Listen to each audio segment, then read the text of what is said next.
Поверхность увеличивается по мере увеличения высоты.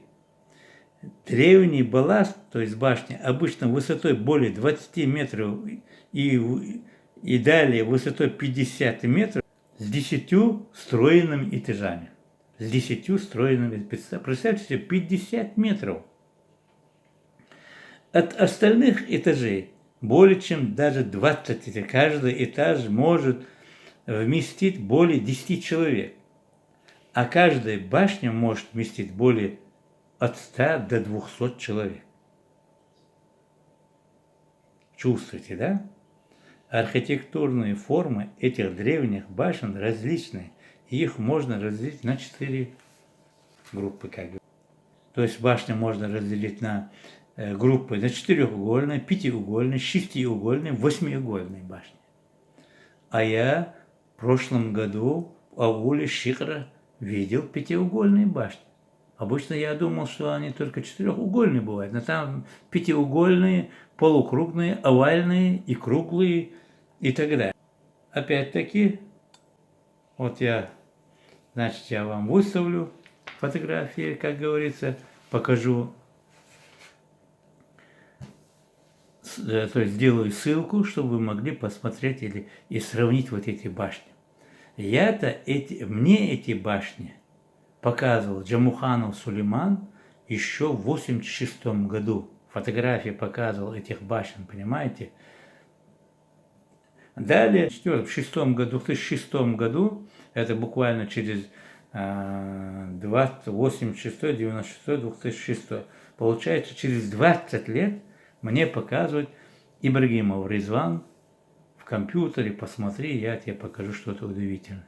И когда я ему сказал, что я это еще видел, мне Джамуханов Сулейман показывал фотографии, но в те времена он не совсем был в нашем колее, как говорят, то есть в нашей группе, он считал нас фантазерами.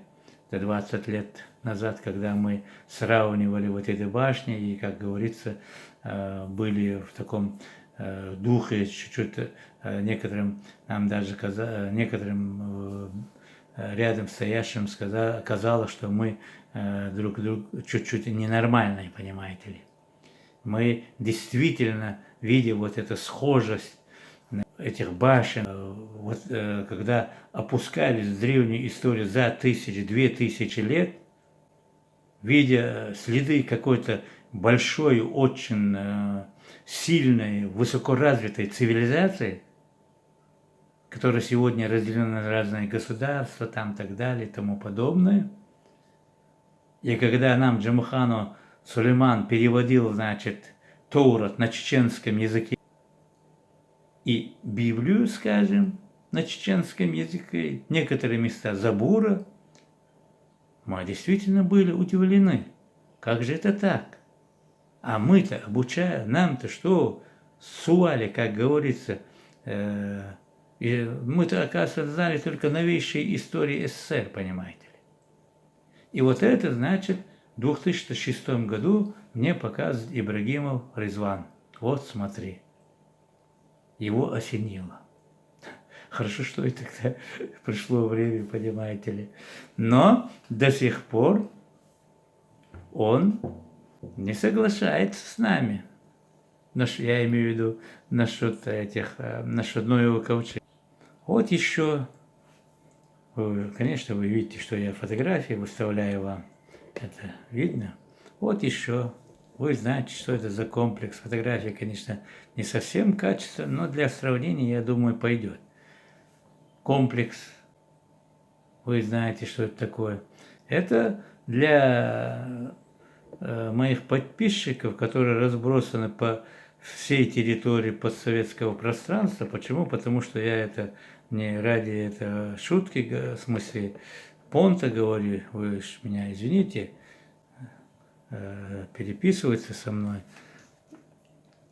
Вот. Я вот для них говорю, что это за места. Это русские башни. Это тоже Кавказ, Чечня. Кавказ, Чечня. Видите, да? А потом сравните, как говорится, с теми фотографиями, которые я вам выставлю, то, что в Китае. Пожалуйста, пишите, ребята, свои мнения. Вы мне очень помогаете в этом изучении истории. Вот недавно мне одна казашка, она говорит, я с Казахстана, истинная казачка, и пишет вот так, вот, интересно, то-то, то-то там, ну, переписались. И я у нее спрашиваю, а вы не скажете мне, какого вы рода, казачка?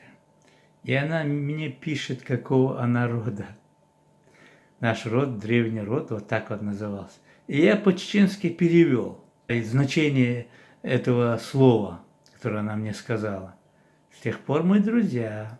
И она, знаешь, потом мне выставляет фотографии своих родителей, там, сыновей и так далее. Да, ребята, это нахи жили. Это ветка очень близкая, как говорится, айсалату вассалам, пророку Ною. Я уж не буду говорить пока про Алтай и так далее, но также пойдет у нас вопрос, где раньше была китайская стена, и кто его построил, была ли у меня какая-то связь с Кавказской стеной и теми дорогами, которые я вам постоянно показываю, какая же там связь. Ну, поговорим. Как говорится, подписывайтесь, ребята, поддерживайте меня, ставьте лайки.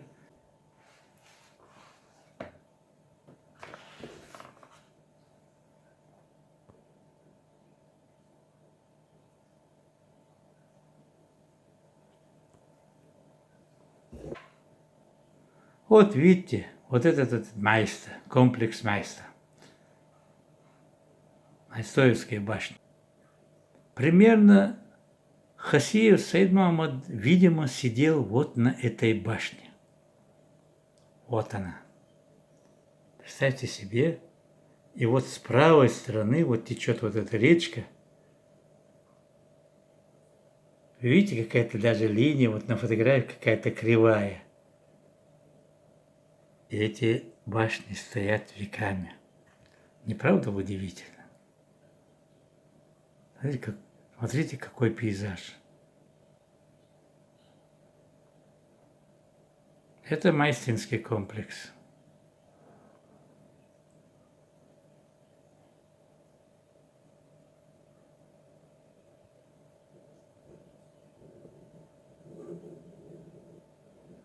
Правда, фотография, ну, не совсем качественно, но я думаю, для нашего ролика подойдет. Будут лучше, я покажу и лучше. Не правда ли удивительное схожество? Даже пейзаж, горы вокруг. Все как у нас в Чечне. Все как у нас. Вот эти балконы. Удивительно. Просто-напросто вот это схожество. Посмотрите, какой пейзаж. Вот как стоят эти башни. Вот я еще раз говорю, если они были бы боевыми башнями, то есть сигнальными башнями, хватило бы в этой местности одной башни. А вот боевые, это уже другой вопрос, что там охраняют. Вот здесь же одной хватило бы башни, а потом построили бы. Зачем лишние затраты? Потом там на ущелье в другом месте на видном поставить вторую башню. Посмотрите на лица. Не совсем китаянки. Вот пейзаж, вот пейзаж. Какая странная высота. Странная высота. Я думаю, это отвечает вот на мои вопросы, которые я ставлю. Для чего эти башни строились? Что они охраняют? Почему нужна вот такая высота? Вот смотрите, это вообще шестиугольная башня. О, камень, видите? Цоколь там тогда. Ну вот тоже пейзаж. Смотрите как. Уникально, просто-напросто. Вот момент, вот сейчас я 2-3 дубля желательно сделал, видели, как воюют люди там, как защищают башни там и так далее.